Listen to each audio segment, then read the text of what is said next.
আসসালামু আলাইকুম আমার প্রিয় ভাই বোনেরা, কেমন আছেন? আশা করি ভালো আছে, সুস্থ আছেন। আলহামদুলিল্লাহ, আমরাও ভালো আছি, সুস্থ আছি। আল্লাহর রহমতে আল্লাহ ভালো রাখছে, সুস্থ রাখছে। আল্লাহ সবাইকে ভালো রাখুক, সুস্থ রাখে, এই কামনা সবসময় করি, দোয়া করি সবার জন্য। আল্লাহ সবাইকে যেন ভালো রাখে, সুস্থ রাখে।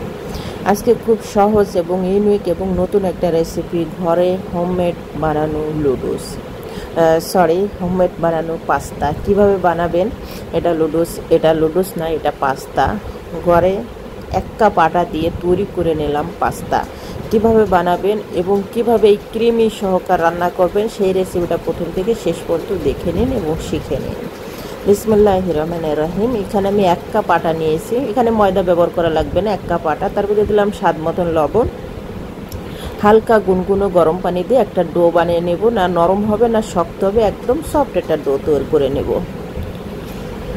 অবশ্যই ডোটা কিন্তু এটা কিন্তু নরম করা যাবে না, একদম শক্ত। যেরকম আমরা রেগুলার আটার রুটি বানাই সেরকম নরম হবে, ঠিক সেরমই হবে। দেখুন, দেখেই বুঝতে পারছেন কেমন হয়েছে। আমার হাতে যত ডিশে কোনো কিছু লাগা নাই, হাতেও লাগা নাই, তার একদম পারফেক্ট হয়েছে। এটা রেস্টে রেখে দিব 5 থেকে 6 মিনিটের জন্য। এর ভিতরে আরেকটু পারফেক্টলিভাবে সেট হয়ে যাবে। দেখুন সেট হয়ে গেছে। এখন আমি ফিডের পর দিয়ে আবার একটু নেওয়া লাগছি, মধ্যে নেওয়া লাগছি। এখন আমি লেচি কেটে নেব ছোট ছোট করে। আমি 1 কাপ আটাতে 4টে লেচি কেটে নিয়েছি। আপনারা চাইলে আরও বেশি করে করতে, আমি একটু বড় সাইজের করছি, আপনারা চাইলে একটু ছোট করে নিতে পারেন। ছোট করে গেলে সেখানে 5টা 6টা হবে। সামান্য একটু আটার গুঁড়ে নিলাম। এখন আমি রুটিগুলো বেলে নেব। রুটিটা দেখবেন যে এমন করে করবেন না, যেহেতু আমি এটা পাস্তা তৈরি করব, সেখানে আপনারা রুটিটা পাতলা হবে না এবং মোটা হবে না, মিডিয়াম সাইজের রুটি তৈরি করতে হবে। পাতলা হলে কিন্তু পাস্তাটা ভালো হবে না, ভেঙে যাওয়ার সম্ভাবনা থাকে। আর যদি বেশি মোটা হয় সেটা কিন্তু আটা আটা মনে হয়, এই জন্য একদম মিডিয়াম হতে হবে। আমি সেম পজিশনে রুটিগুলো বলে নেব।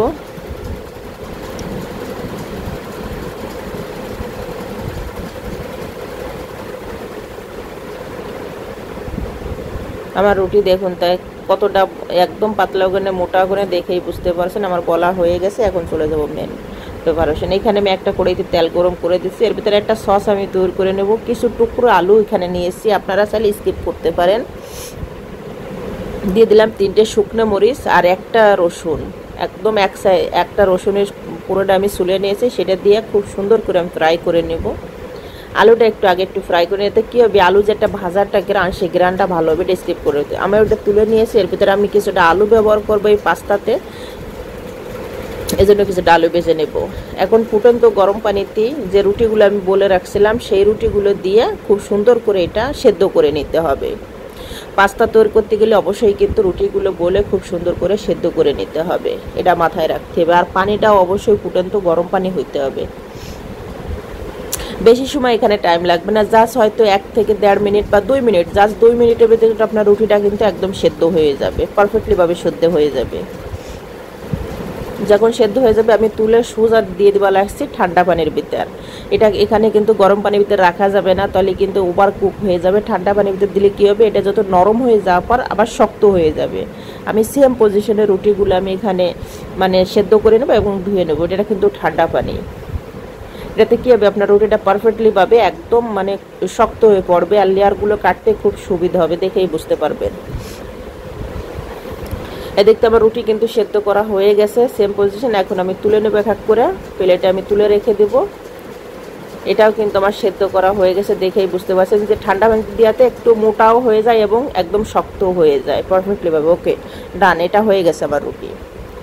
এখন আমি আলু উঠে তার ভিতরে আমি 3 থেকে 4টে পেঁয়াজ নিয়েছিলাম, ছোট ছোট পেঁয়াজ, যেগুলো ছোট পেঁয়াজ বলে, সেগুলো আমি নিয়েছিলাম। হালকা একটু ফ্রাই করে নেব। আর পেঁয়াজগুলো অবশ্যই বড় বড় করে কিউট করে কাটতে হবে, বড় করে, ছোট করে কাটা যাবে না। যেহেতু আমি ঘরের উপকরণ দিয়ে এখানে আমি এই সসটা তৈরি করবো বা এই পাস্তাটা আমি রান্না করবো, এই জন্য আমি ঘরের উপকরণ আমি ব্যবহার করতেছি। কোনো বাজারের কোনো জিনিসপত্র কেনাটা আমি ব্যবহার করতেছি। আপনারা সহজে কিন্তু এই পথে কিন্তু বানিয়ে নিতে পারেন ঘরেতেই।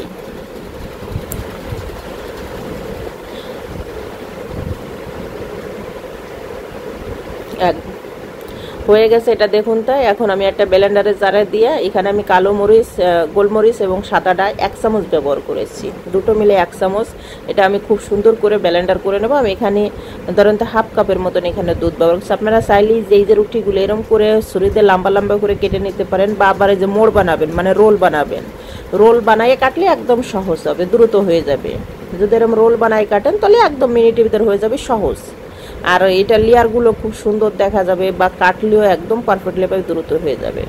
তাহলে এই স্টেপটাই আপনারা ফলো করবেন, যে আগে রুটিগুলো খুব সুন্দর করে ঠান্ডা করে নেবেন, যত ঠান্ডা পানিতে ধুইতে হবে, ঠান্ডা করে নেওয়ার পর তারপরে আপনারা রোল করে নেবেন। দেখুন আমার কাটা কিন্তু এরমটা আমি কিন্তু কেটে নেব, পরে প্রতিটা রুটি কিন্তু এরম কেটে নেব।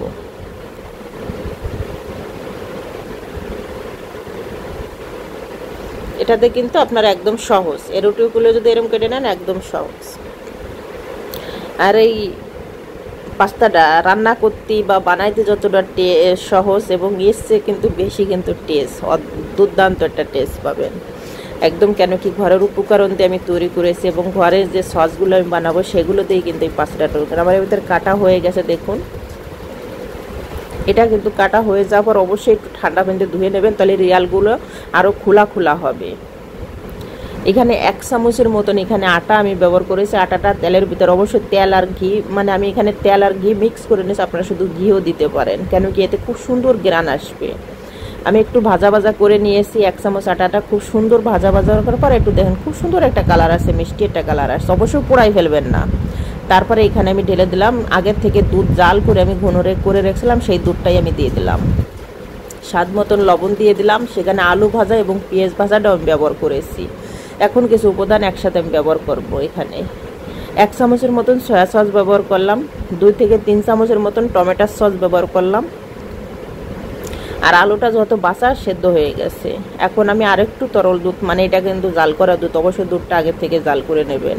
আমি 1 চামচের মতন এখানে চিনি ব্যবহার করেছি।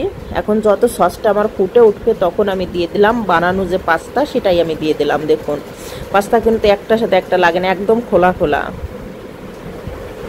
অবশ্যই ফুটে ওঠার পর পাস্তাটা দেবেন। আর যে সসটা আমি বানায় রাখছিলাম, যে শুকনো মরিচ, কালো গোলমরিচ সব কিছু দিয়ে, সেই সসটা যখন পাস্তাটা ফুটে আসবে 1 মিনিটের পর, তারপরে সেই সসটা আমি দিয়ে খুব সুন্দর করে আমি মিক্স করে নেব।